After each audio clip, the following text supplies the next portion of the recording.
नमस्कार दोस्तों, crime story channel पर मैं राजेश आपका स्वागत करता हूं। दोस्तों, आज मैं आपको अपराध की जिस वारदात के बारे में बताने जा रहा हूं, वो वारदात मुरादाबाद उत्तर प्रदेश में हुई थी। तो चलिए दोस्तों, जानते हैं इस वारदात के बारे में। घर में सभी लोगों की लाडली नंदिनी की शादी को लेकर उसके पिता ओम प्रकाश चिंतित रहते थे। उसकी शादी की उम्र हो चुकी थी। वो जितनी चंचल उतनी ही हिम्मती और बात बात पर अड़ जाने वाली थी। जिद्दी इतनी कि एक बार जो मन में ठान लिया उसे पूरा करके ही छोड़ती थी। मुरादाबाद की एक एक्सपर्ट कंपनी में काम करने वाले ओम प्रकाश के खाते पीते सुखी संपन्न परिवार में पत्नी ओमवती के अलावा बेटी नंदिनी और बेटा गगन था। मुरादाबाद की लालबाग रामगंगा कॉलोनी में रहने वाले इस परिवार के सभी सदस्य सौतेलेपन की कुंठा से ग्रसित थे। वही सौतेलापन नंदिनी को भीतर ही भीतर कुछ ज्यादा ही कुरेदता रहता था। उसकी बड़ी बहन पूजा की शादी हो चुकी थी। वो अपने घर में खुश थी, लेकिन नंदिनी को पड़ोस में रहने वाले प्रदीप नाम के युवक से प्यार हो गया, लेकिन वो उसकी बिरादरी का नहीं था। इसके अलावा वो बेरोजगार भी था। इसी बात को लेकर गगन उसके प्रेम में रोड़ा बन बैठा था।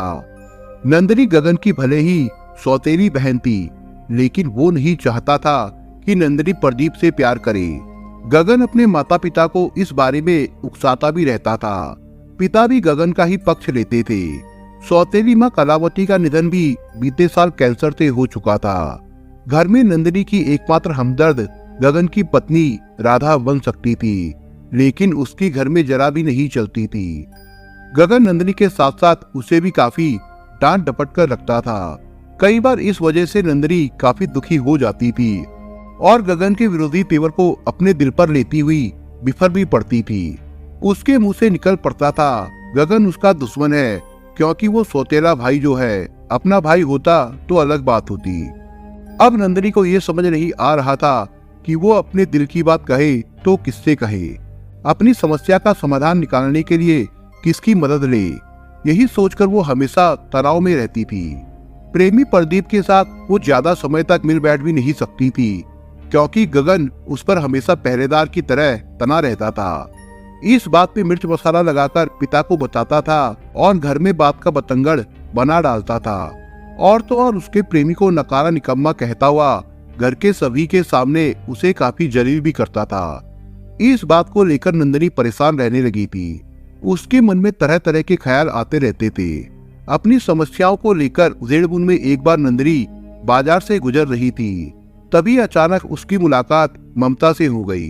उसी ने टोका, अरे नंदिनी, तुम काफी परेशान दिख रही हो, क्या बात है? अरे ममता, तुम तो पहचानने में ही नहीं आ रही हो। तुम्हारी शादी होने वाली है क्या? बहुत दिनों बाद मिली, कैसी हो तुम? नंदिनी ने चौंकते हुए उसकी तरह एक साथ कई सवाल दाग दिए।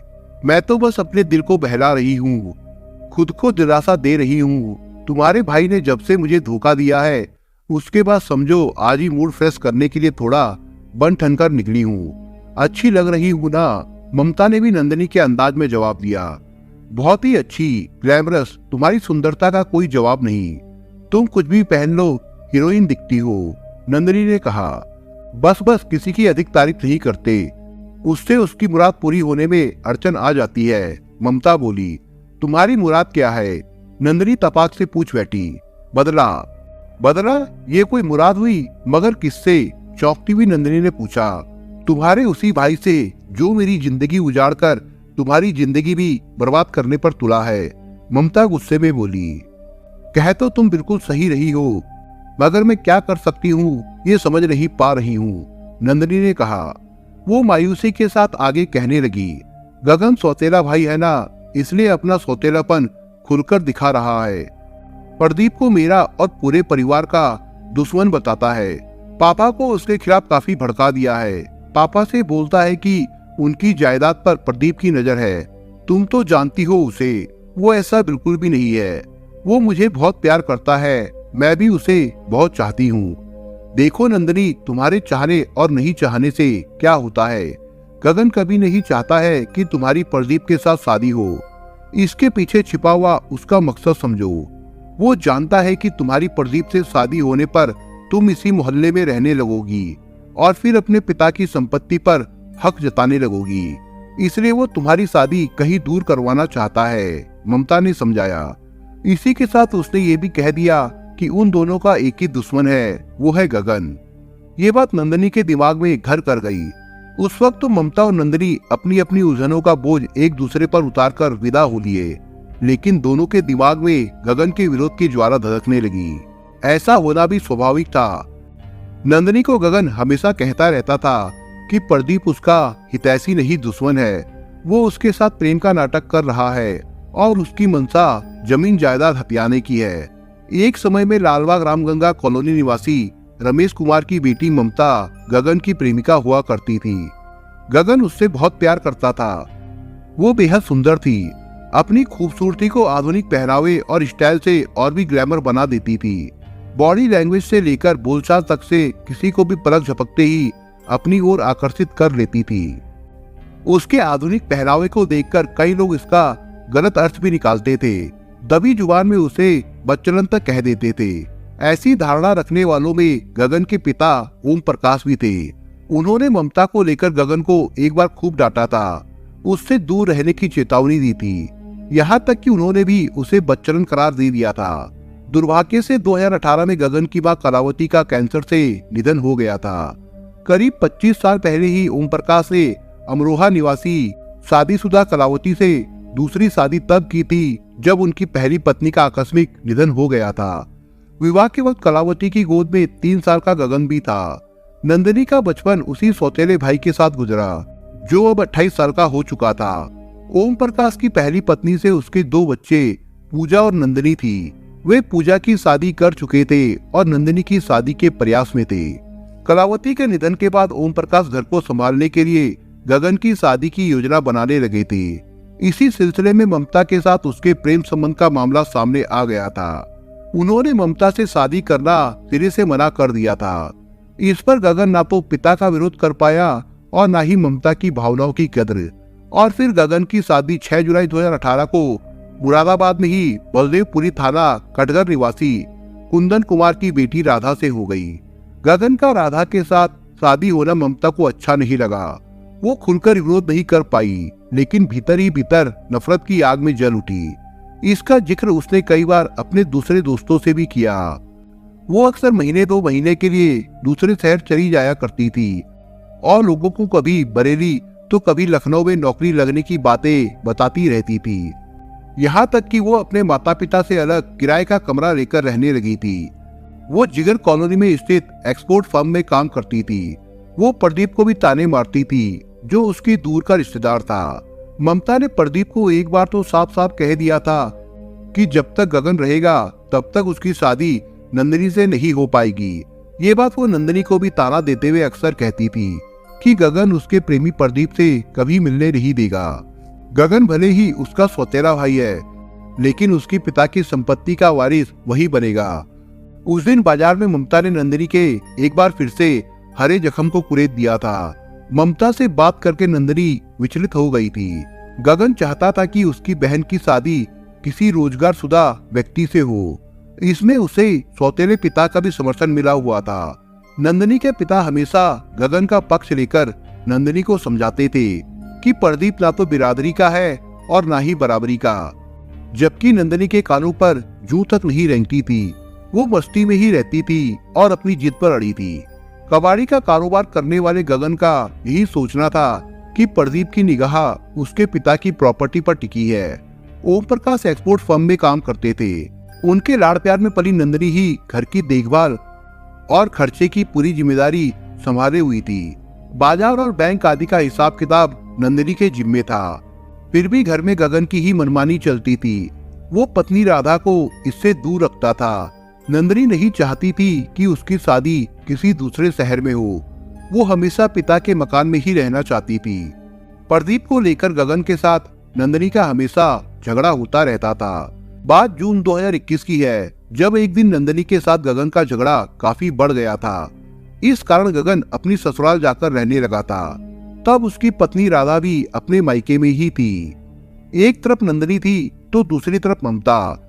नंदिनी अपने प्रेमी से शादी में आई बाधा को लेकर परेशान थी, तो ममता को गगन से शादी नहीं हो पाने का मलाल था। कारण ममता ने गगन के साथ कई साल साथ गुजारे थे और शादी करने के कसमे वादे खाए थे। उन पलों को याद करते हुए ममता भावुक हो जाती थी। ममता ने प्रण कर लिया था कि वो गगन को जरूर सबक सिखाएगी। ममता को बस समय का इंतजार था। नंदिनी से मिलने के बाद ममता ने अपने दिल की भड़ास निकाल दी थी। तभी ममता को मालूम हुआ था कि गगन 2 महीने से अपनी ससुराल बलदेवपुरी में रह रहा है। नंदिनी से मुलाकात से कुछ दिन पहले ही ममता की मुलाकात प्रदीप से भी हुई थी। उसने नंदिनी की परेशानी के बारे में उसे जानकारी दे दी थी। उसने भी बदले की आग में जलती ममता और नंदिनी की पीड़ा गहराई से महसूस की। जल्द ही तीनों ने गगन को लक्ष्य बनाकर एक मीटिंग की। विशेषकर नंदिनी और ममता ने प्रदीप को अपनी योजना में शामिल कर लिया। योजना के मुताबिक प्रदीप ने अपने एक दोस्त वीरू को भी साथ ले लिया। वीरू मुरादाबाद में थाना मुजोला के गांव जयंतीपुर का रहने वाला एक बदमाश किस्म का युवक था। तीनों ने वीरू से गगन को ठिकाने लगाने की बात कही। उन्होंने बदले में उसे 50,000 रुपए दिए। दरअसल नंदिनी और ममता ने मिलकर प्रदीप के माध्यम से गगन को रास्ते से हमेशा के लिए हटाने की योजना बनाई थी। योजना के अनुसार नंदिनी ने ममता को गगन का मोबाइल नंबर दिया। ममता ने अपने पूर्व प्रेमी गगन को कॉल की। हेलो गगन। हाँ कौन? गगन ने पूछा। अरे मुझे पहचाना नहीं, मैं तुम्हारी ममता बोल रही हूँ। अचानक ममता की आवाज सुनकर एकदम से वो भुचक्का रह गया। भले ही ममता से उसकी शादी नहीं हुई थी, किंतु उसके दिल में ममता अभी भी बसी हुई थी। ना चाहते हुए भी अचरज से बोला, चलो तुम्हें मेरी याद तो आई, मुझसे मिलोगी नहीं? तुम्हें तो पता ही होगा कि अब मेरा घर वालों से कोई वास्ता नहीं रहा। मैं बंगला गांव में रह रही हूँ किराए पर, पास ही जिगर कॉलोनी में जॉब करती हूँ। फोन में तुम्हारा नंबर अचानक दिख गया तो तुम्हारी याद आ गई, फिर मैंने फोन कर लिया, ममता बोली। गगन अभी कुछ बोलता इससे पहले ही ममता बोली, मैं हर्बल पार्क घूमने आई थी। पार्क की सुंदरता देखकर तुम्हारे साथ यहाँ गुजारे पुराने दिन याद आ गए। आ जाओ यहीं पार्क के रेस्टोरेंट में एक बार फिर से मिलते हैं और साथ बैठते हैं। बीते दिनों की कई पुरानी बातें बताकर ममता ने गगन को काफी भावुक कर दिया था। वो ममता की बातें सुनकर पुराने दिनों के हसीन लम्हों में खो गया। ममता गगन का पहला प्यार थी। गगन को ममता के साथ बिताए पल अचानक झिलमिलाने लगे थे। वो ममता से बोला, तुम बुलाओ और हम ना आए, ऐसा नहीं हो सकता। थोड़ी देर में ही गगन पार्क में पहुंच गया। ममता जींस टॉप पहने बेसब्री से उसका इंतजार कर रही थी। गगन ने आते ही ममता को बाहों में भर लिया। ममता उससे छूटते ही बोली, तुम अभी भी वही पुराने वाले गगन हो, जरा भी नहीं बदले, लेकिन अब तुम शादीशुदा हो, आगे से ध्यान रखना। अच्छा चलो पार्क के बाहर झाड़ियों की ओर चलते हैं, वहीं बैठकर कुछ बातें करेंगे आराम से। गगन ने महसूस किया कि ममता में कोई बदलाव नहीं आया है। थोड़ा रुको यार, बहुत दिनों बाद मिले हो, तुम्हारे लिए कोल्ड ड्रिंक्स और नमकीन लाती हूँ, वही पार्क में बैठकर साथ साथ पियेंगे। ममता के बोलने पर गगन बोला, हाँ हाँ क्यों नहीं, बस मैं कैंटीन गई और अभी आई। बोलती हुई ममता कैंटीन की ओर जाने लगी। तभी गगन हाथ खींचते हुए बोला, ये काम तुम्हारा नहीं मेरा है। देखो मैंने तुम्हें बुलाया है, समझो कि आज तुम मेरे मेहमान हो। ममता कहती हुई गगन से हाथ छुड़ाकर तेजी से कैंटीन की ओर चली गई। गगन उसे देखता रह गया। ममता ये सब योजना के मुताबिक कर रही थी। ममता की जिद के आगे गगन कुछ नहीं कर पाया। वो केवल ममता के साथ गुजारे पुराने लम्हों को ही याद करता रह गया। आओ चले, ममता बोली। गगन एक बार फिर सपनों की दुनिया से बाहर आया। ममता के हाथ से कोल्ड ड्रिंक अपने हाथ में ले ली। ममता डिस्पोजल गिलास और नमकीन का पैकेट संभालती हुई झाड़ियों की ओर बढ़ गई। कुछ ही पल में दोनों पार्क के मुख्य मार्ग से नजर नहीं आने वाली झाड़ियों के पीछे थे। गगन टॉयलेट का इशारा करते हुए उस ओर चला गया। ममता के लिए इससे अच्छा मौका और क्या हो सकता था। उसने तुरंत 2 डिस्पोजल गिलास निकाले, उनमें कोल्ड ड्रिंक भरा और अपने साथ लाई नशीले पदार्थ की पुड़िया एक गिलास में डाल दी। गगन के आते ही उसने अपने बाएं हाथ का गिलास उसकी ओर बढ़ा दिया। नहीं नहीं, इस हाथ से नहीं, दाएं हाथ वाला दो। तुम्हारी बाएं हाथ से किसी को सामान देने की आदत अभी तक गई नहीं है, गगन बोला। क्या करूं गगन, मेरा दायां हाथ चलता ही नहीं है। तुम्हारे साथ शादी हो जाती तब शायद ये आदत छूट जाती। अच्छा लो, इसे पकड़ो। कहती हुई ममता ने अपने दाएं हाथ का कोल्ड ड्रिंक भरा गिलास आगे कर दिया। गगन ने गिलास हाथ में ले लिया। उससे एक घूंट पीने के बाद ममता मंद मंद मुस्कुराई। उसकी मुस्कान में कुटिलता छिपी थी, कारण वो अपनी योजना में कामयाब हो रही थी। नशीला पदार्थ मिला कोल्ड ड्रिंक का गिलास गगन के हाथ में था और वो नमकीन के साथ साथ घूट घूट कर चुस्की लेने लगा था।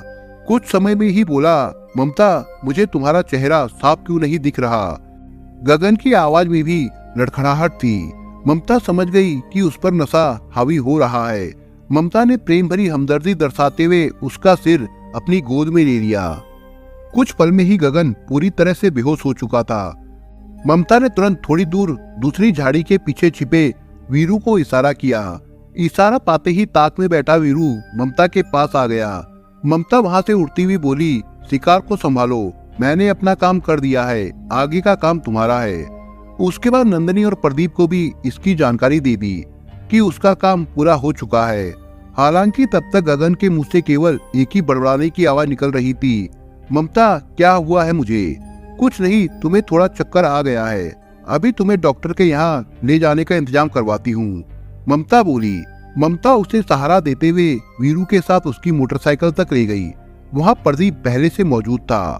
गगन को प्रदीप और वीरू ने पकड़कर मोटरसाइकिल पर बैठा दिया।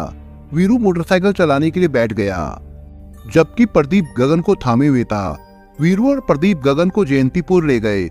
वहाँ एक खाली प्लॉट में उन दोनों ने गगन को जबरदस्ती शराब पिलाई, फिर गगन के गले में पड़े गमछे से गला घोंटकर उसकी हत्या कर दी। इसके बाद उन्होंने उसके पैर गमछे से बांध दिए। फिर वीरू जयंतीपुर स्थित अपने घर से एक कंबल ले आया। उस कंबल में उन्होंने गगन के शव को लपेट दिया। कंबल में उन्होंने कुछ ईंटें भी रख दी थी।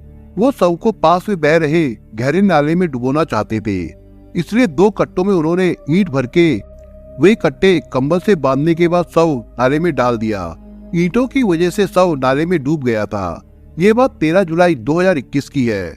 शव ठिकाने लगाने के बाद वीरू ने रात करीब 10 बजे नंदिनी को फोन करके गगन के शव को ठिकाने लगाने की जानकारी दी। उस समय गगन की पत्नी राधा तो अपने मायके गई हुई थी। 1 अगस्त को वो अपनी ससुराल गई। उसने अपने मायके में होने वाले एक कार्यक्रम का निमंत्रण देना था। वहाँ पति नहीं दिखा तो राधा ने नंदिनी से पूछा। नंदिनी ने उसे बताया कि जब से गगन तुम्हारे घर पर रह रहा था तब से यहाँ आया ही नहीं है। राधा ने पति को फोन मिलाया तो उसका फोन भी बंद मिला। उसने सभी रिश्तेदारियों में फोन करके पति के बारे में पूछा, लेकिन पता चला कि गगन किसी रिश्तेदारी में गया ही नहीं था। जब कहीं से जानकारी नहीं मिली तो नंदिनी भी राधा के साथ गगन को ढूंढने का नाटक करती रही। जब गगन कहीं नहीं मिला तो पिता ओम प्रकाश ने मुरादाबाद शहर के थाना मुगलपुरा में गगन की गुमशुदगी दर्ज करा दी। थाना प्रभारी अमित कुमार ने गगन के लापता होने की सूचना आला अधिकारियों को भी दे दी। पुलिस टीम ने सबसे पहले गगन के घर वालों से पूछताछ करने के बाद गगन के फोन की कॉल रिकॉर्ड निकलवाए। कॉल डिटेल से पता चला कि 13 जुलाई को शाम 5 बजे गगन की एक फोन नंबर पर बात हुई थी। जांच में वो नंबर बंगला गांव मोहल्ले की रहने वाली ममता का निकला। पुलिस ममता के घर पहुंची तो उसका कमरा बंद मिला। पुलिस को पता चला कि ममता जिगर कॉलोनी स्थित एक एक्सपोर्ट फर्म में नौकरी करती है। पुलिस उस फर्म में पहुंची तो ममता वहां मिल गई। पूछताछ के लिए पुलिस उसे मुगलपुरा थाने ले आई। पुलिस ने ममता से पूछताछ की तो वो खुद को बेकसूर बताती रही। उसने कहा कि गगन से उसके प्रेम संबंध जरूर थे, लेकिन जब से गगन की शादी हुई है वो संबंध खत्म हो गए। जब तुम्हारे संबंध खत्म हो गए तो तुमने 1 जुलाई को गगन को फोन क्यों किया? थाना प्रभारी अमित कुमार ने उससे पूछा। सर, उसका नंबर मेरे फोन में सेव था जो गलती से लग गया, ममता ने बताया। थाना प्रभारी को लग रहा था कि ममता कुछ छिपा रही है, इसलिए उन्होंने पास में बैठी एसआई राजविंदर कौर को इशारा किया। राजेंद्र कौर ने ममता से थोड़ी सख्ती के साथ पूछताछ की तो ममता टूट गई। इसके बाद ममता ने गगन से उसके प्यार होने से लेकर अब तक की सारी कहानी बताते हुए कहा कि गगन ने उसकी सारी जिंदगी खराब कर दी थी। उसी का बदला लेने के लिए उसकी सौतेली बहन नंदिनी और प्रदीप के साथ मिलकर उसकी हत्या करनी पड़ी। अब पुलिस को शव बरामद करना था, लिहाजा पुलिस ने 5 घंटे तक गगन के शव को नाले में खोजा, लेकिन शव बरामद नहीं हो सका। इसी दौरान पुलिस ने हरीश उर्फ वीरू को उसके घर से गिरफ्तार कर लिया। वीरू ने बताया कि उसके शव के साथ ईंटें बंधी थी। उसकी निशानदेही पर पुलिस ने 3 अगस्त 2021 को नाले से गगन का सड़ा गला शव बरामद कर लिया। उधर पुलिस ने नंदिनी और प्रदीप को तलाशा तो दोनों फरार मिले।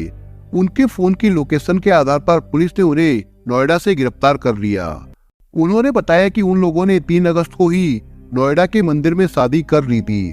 उनसे भी पूछताछ की गई तो उन्होंने भी अपना जुर्म कबूल कर लिया। पुलिस ने हत्या आरोपी हरीश उर्फ बीरू, प्रदीप, नंदनी और ममता को गिरफ्तार करके मुरादाबाद की कोर्ट में पेश किया, जहां से उन्हें जिला जेल भेज दिया गया था। दोस्तों, आप अगर चैनल पर नए हो तो आप चैनल को सब्सक्राइब करने के साथ कमेंट बॉक्स में इस कहानी के बारे में अपने विचार जरूर लिखिएगा। मिलता हूं एक नई कहानी के साथ, तब तक के लिए अपना ख्याल रखिएगा। धन्यवाद।